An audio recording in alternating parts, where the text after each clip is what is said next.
एको movie में आपका स्वागत है, जहां कहानियों को उजागर किया गया है। एंटवर्प, बेल्जियम में डॉनी विल्सन पैंथर क्रू का सदस्य बन जाता है, जिसका नेतृत्व जोवन्ना के नेतृत्व में किया जाता है, क्योंकि वे एक मूल्यवान लाल हीरे को चुराने और एक हवाई अड्डे के हैंगर से बचने की योजना बनाते हैं। वे एक कीट नियंत्रण कंपनी के रूप में प्रच्छन्न बच जाते हैं। कैलिफोर्निया के लॉन्ग बीच के सनी शहर में डिप्टी शेरिफ निक ओब्रायन ने हाल ही में तलाक के माध्यम से चला गया और लॉस एंजल्स शेरिफ विभाग द्वारा अस्थायी रूप से छुट्टी पर रखा गया।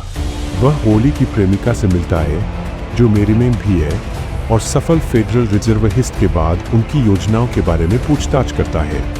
वह खुलासा करती है कि चोरी की गई धनराशि पनामा में एक बैंक में रखी जा रही है और निक को चेतावनी देती है कि वह मेरीमेन के वारमन की हिस्सेदारी को सौंपने के लिए चेतावनी दे रही है या वह उसके साथ अपने अतिरिक्त संबंध को उजागर करेगी। पैंथर्स ने अपने आगामी ऑपरेशन को रणनीतिक रूप दिया। फ्रांस में प्रतिष्ठित वर्ल्ड डायमंड सेंटर में स्थित डायमंड वॉल्ट को लक्षित करने वाला एक हीस्ट डॉनी एक उच्च रैंकिंग कार्यकारी होने का नाटक करते हुए बैंक में घुस जाता है, जबकि निक ने डिटेक्टिव ह्यूगो के नेतृत्व में स्थानीय टास्क फोर्स के माध्यम से अपनी उपस्थिति की पुष्टि की बिना किसी संदेह के। निक ने डॉनी का सामना किया और चालक दल में घुसपैठ करने का प्रबंधन किया। जोवन्ना ने निक को चवा का परिचय दिया, जो वॉल्ट मैनेजर की पत्नी और उनके अंदर के कनेक्शन की पत्नी है। जबकि कैलाब्रियन माफिया चोरी के लाल हीरे के बारे में गुस्से में है, वे बदला लेने के लिए एक योजना तैयार करते हैं। एक क्लब में पैंथर्स पार्टी, जहां निक ने जोवन्ना के साथ फ्लर्ट किया, जिसे मार्को, उसके पूर्व प्रेमी, और वुक, उसके पूर्व प्रेमी के दोस्त, निक के साथ एक लड़ाई में संलग्न होने के लिए। क्लब से उनके निष्कासन के बाद निक और डॉनी को माफिया द्वारा अपहरण कर लिया जाता है, जो अपने नेता कुख्यात ऑक्टोपस को हीरे की वापसी की मांग करते हैं। डॉनी डायल निक, जो वारिस में अपनी भागीदारी की पुष्टि करता है। जोवन्ना ने घोषणा की कि मार्को और वुक को उनके परिवर्तन के बाद चालक दल से हटा दिया गया है और निक को एक साथी पैंथर घोषित किया गया है।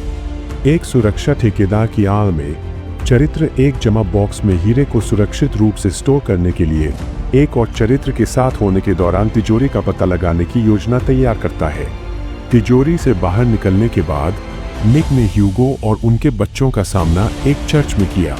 टीम ने पूरी तरह से घुसपैठ की, कुशलता से निगरानी को विकसित किया और सफलतापूर्वक तस्करी को दरार किया। जोवन्ना और ड्रैगन के साथ निक, डॉनी और स्लाव को इमारत में प्रवेश करते हुए देखा।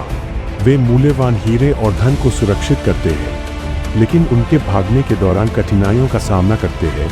जब एक धातु के ध्रुव का उद्देश्य अगले इमारत के ब्रेक को पार करने में सभी की सहायता करना था, इससे पहले कि निक सुरक्षित रूप से इसे नेविगेट कर सके। निक ने उच्च दबाव वाली स्थितियों में जल्दी से एडाप्ट किया, क्योंकि डॉनी और स्लाव को सड़कों पर भाग जाते हैं। अंततः उनके साथ फिर से जुड़ते हैं, जैसे बैंक के कर्मचारियों को डकैती के बारे में पता चल जाता है।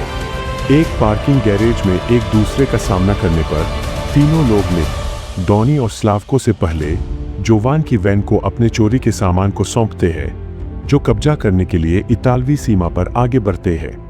टीम मार्को और वुक द्वारा उनकी यात्रा पर घात लगाए हुए है, जो टाइगर्स नामक एक प्रतिद्वंद्वी गिरोह का नेतृत्व कर रहे हैं, उन्हें खत्म करने और उनके चोरी के सामान को लेने के लिए। यात्रा के दौरान निक और स्लावको घायल हो गए, जबकि निक ने मार्को और वुक के गुर्गे की देखभाल की। डॉनी गलती से आग के खतरे के तहत एक कार दुर्घटना का कारण बनता है, और जिस तरह मार्को और वुक 3 पैंथर्स को नुकसान पहुंचाने वाले हैं, ऑक्टोपस के गुर्गे हस्तक्षेप करते हैं और मार्को और वुक को खत्म करते हैं। डॉनी हीरे को वापस सौंपता है और माफिया ने उन्हें अनहोनी करने का फैसला किया, उन्हें अपनी यात्रा जारी रखने के लिए एक अलग कार की पेशकश की। पैंथर्स इटली में आनंदित होते हैं, लेकिन फ्रांसीसी अधिकारी चालक दल और उनके नेता स्लोबोडन को पकड़ते हैं। निक ने ह्यूगो को स्वीकार किया कि उसने पहले चालक दल को धोखा दिया था, लेकिन अपने नए साथियों को धोखा देने के लिए पश्चाताप महसूस करता है। बाद में डॉनी, जो अव्यवस्थित है, निक द्वारा सामना किया जाता है, जो अपने दोहरे स्वभाव को स्वीकार करता है, लेकिन यह बताता है कि उनकी दोस्ती वास्तविक थी, इससे पहले कि वह उसे वापस छोड़ दिया जाए। डॉनी की एक और सुविधा के लिए यात्रा के दौरान माफिया काफिले को घात लगाकर प्रतीत होता है कि निक ने उसे वही निर्देश देते हुए उसका अपहरण कर लिया। डॉनी ने ऑक्टोपस के सदस्यों के साथ एक बियर को याद किया जो अपनी क्षमताओं से चकित होकर उन्हें अपने संगठन में सूचीबद्ध करने की इच्छा व्यक्त करते हैं। डॉनी ने बाद के असाइनमेंट के बारे में पूछताछ की। जब निक अपनी सड़क यात्रा पर था तो उसे डॉनी से एक पाठ संदेश मिला जिसमें कहा गया था, और टाइगर स्ट्रिप्स बदल देता है, बाड़े से बाहर सभी गुंडागर्दी। जल्द ही मिलते हैं लेडी, यह सुझाव देते हुए कि अन्य पैंथर्स को भी कैद से जारी किया गया है। निक बीम के रूप में वह तटरेखा के साथ परिभ्रमण करता है।